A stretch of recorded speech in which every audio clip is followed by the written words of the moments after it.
ខ្ញុំមើលអ្នកដើរដូចជាខ្យល់អីចឹងក្តៅណាស់លោកគូអ្នកមិនក្តៅទេខ្ញុំអាចមានអារម្មណ៍ពីភាពកក់ក្តៅជ្រៅនៅក្នុងខ្លួនអ្នកភាសាដែលត្រូវការគឺសុទ្ធតែត្រឹមត្រូវការយល់ចិត្តដោយស្ងៀមស្ងាត់និងមិនកុហកឡើយយើងមិនត្រូវការពេលវេលាដើម្បីដោះស្រាយនោះទេវាស្ថិតនៅទីនេះជានិច្ចស្ថិតនៅទីនេះជានិច្ចនៅក្នុងវត្តមានរបស់អ្នកខ្ញុំមានអារម្មណ៍សេរីណាស់ដូចជាខ្យល់អីចឹង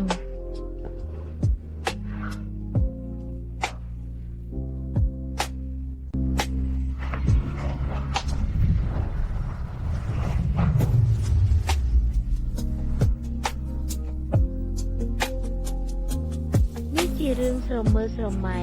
យាយពីរូបជាទីស្រឡាញ់ណទោះបីជើងពិបាកនឹងលើកទៀតក៏ដោយតែសឹមវាងជីងនឹងជួបឈូសភ្លៀងនៅពេលខាងមុខ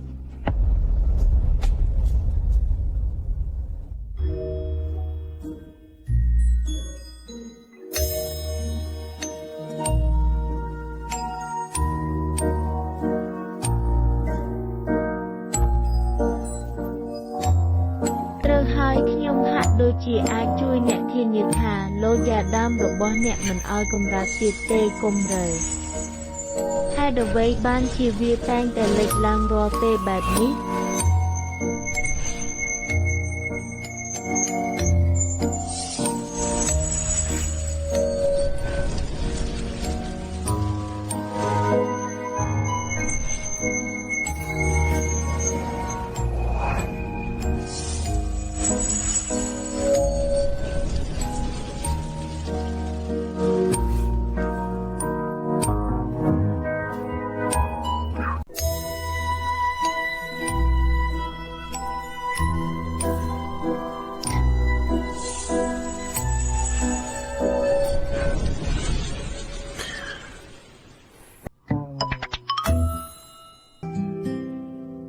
ជប់មិញអរគុណអ្នកមិនអីទេនិយាយអញ្ចឹងនេះសម្រាប់អ្នកពួកឯងទាំងអស់គ្នានឹងមិនបានស្លាប់ល្អទេ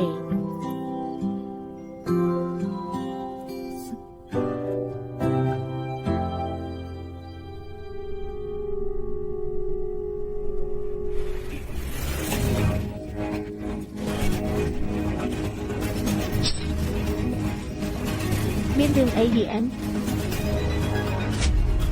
EN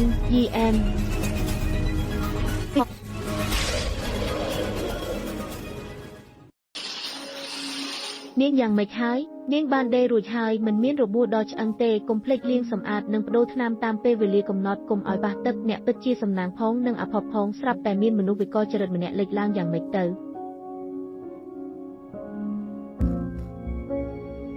ខ្ញុំនឹងជូនអ្នកទៅផ្ទះលោកបងកុំបារម្ភអូននឹងធ្វើវាឲ្យបានល្អមកសូមអរគុណសម្រាប់ការទស្សនា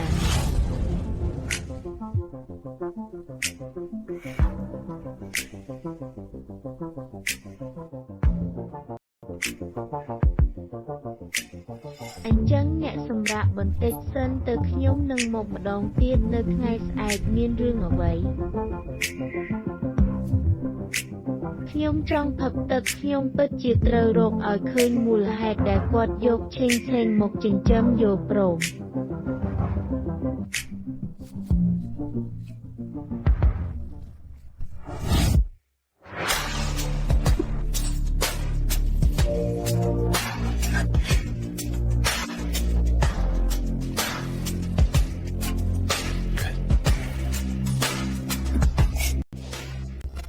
ប្រយ័ត្នរបួសនិងរហែក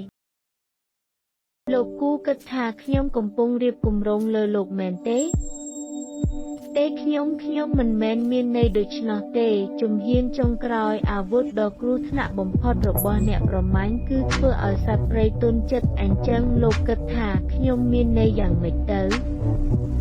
ដើម្បីគ្រប់គ្រងកម្មវិធី